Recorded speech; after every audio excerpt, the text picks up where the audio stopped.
السلام عليكم ورحمة الله وبركاته. اللهم صل وسلم وبارك عليك يا رسول الله في الأولين وفي الآخرين وفي الملأ الأعلى إلى يوم الدين. النهاردة هنعمل حجم عائلي منها عشان تقضينا كلنا. أول حاجة عندنا كيلو دقيق. أنا دايما بجيب اللي هو ده الدقيق ده اللي هو مهند.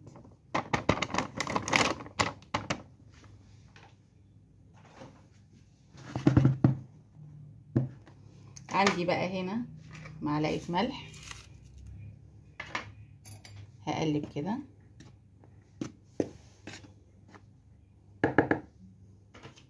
عندي هنا معلقة سكر. طبعا انا عندي الخميرة هنا انا عارفاها ومجرباها كذا مرة، فعارفة ان هي خميرة حلوة وبتخمر الدقيق عندي او العجينة. عندي هنا خميرة.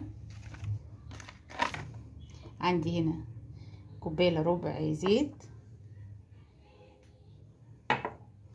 تقلبه كده. عندي هنا كوباية لبن دافية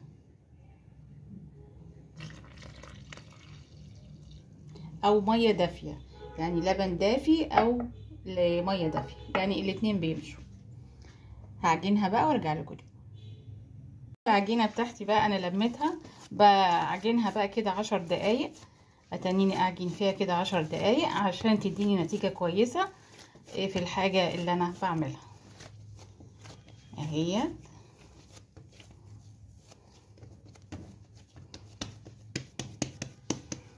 احطها بقى كده في الطبق، احط عليها شوية زيت، هسيبها بقى تخمر ساعة.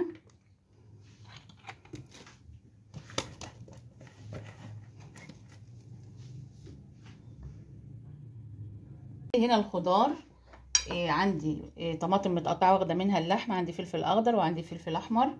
عندي هنا بالنسبه للجبنه عندي جبنه رومي وعندي جبنه موزاريلا. تعالوا بقى نعمل الصلصه مع بعض.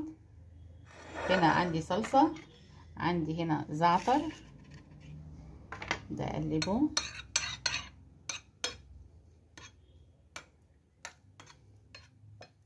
عندي هنا فلفل اسود وبصل، عندي فلفل اسود وبصل بودر وتوم بودر.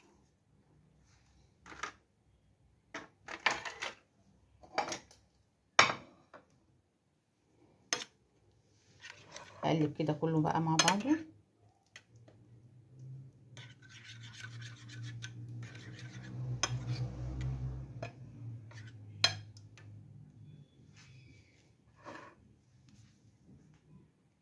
عندي اكبر بيتزاية على اليوتيوب، بسم الله ما شاء الله العجينة حلوة ازاي. ببدأ كده ارفع الاطراف بتاعتها. عندي هنا الصلصة بقى، هبدأ احط الصلصة.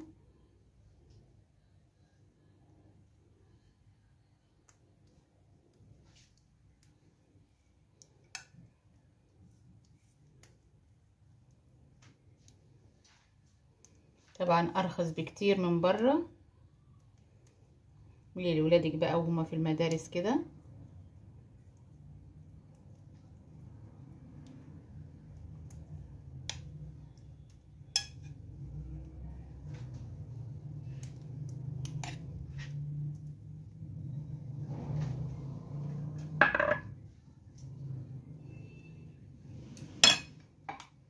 هرش هنا بقى الجبنة اللي هي جبنة الرومي كده الاول،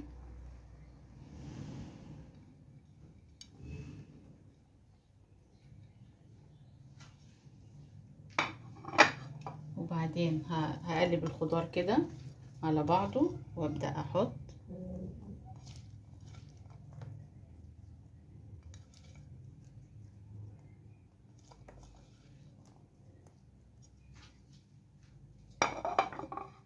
عندي هنا الزيتون،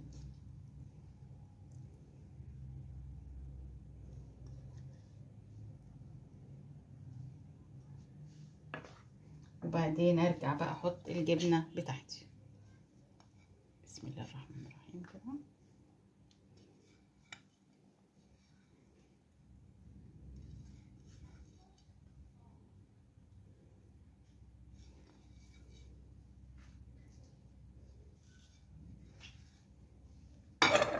كده بقى ادخلها الفرن زي ما انتم شايفين.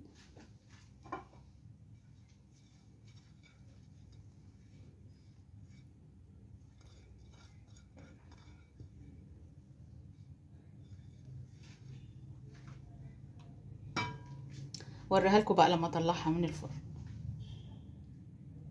البيتزا بقى انا طلعتها، هي طبعا سخنه نار. لو عجبكم بقى الفيديو اعملوا لايك واشتركوا في القناه، وبألف هنا، والسلام عليكم ورحمه الله وبركاته.